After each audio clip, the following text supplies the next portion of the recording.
Walang takas ang dalawang lalaki sa isinagawang operasyon sa Aroroy, Masbate dahil sa paglabag sa Republic Act 10591 o Comprehensive Firearms and Ammunition Regulation Act. Yan ang tinutukan ni Patrolwoman Jeradel Loterte.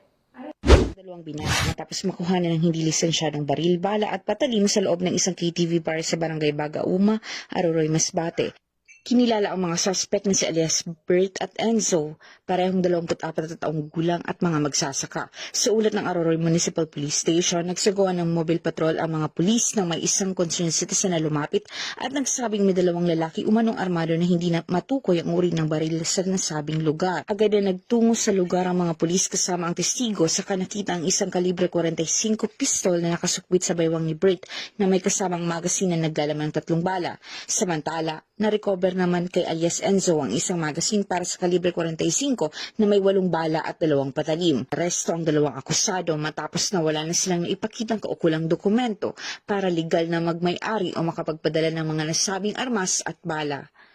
Sila ay idinala na kasama ng mga nakumpiskang ebidensya sa Aroroy MPS para sa wastong dokumentasyon at kaukulang disposisyon.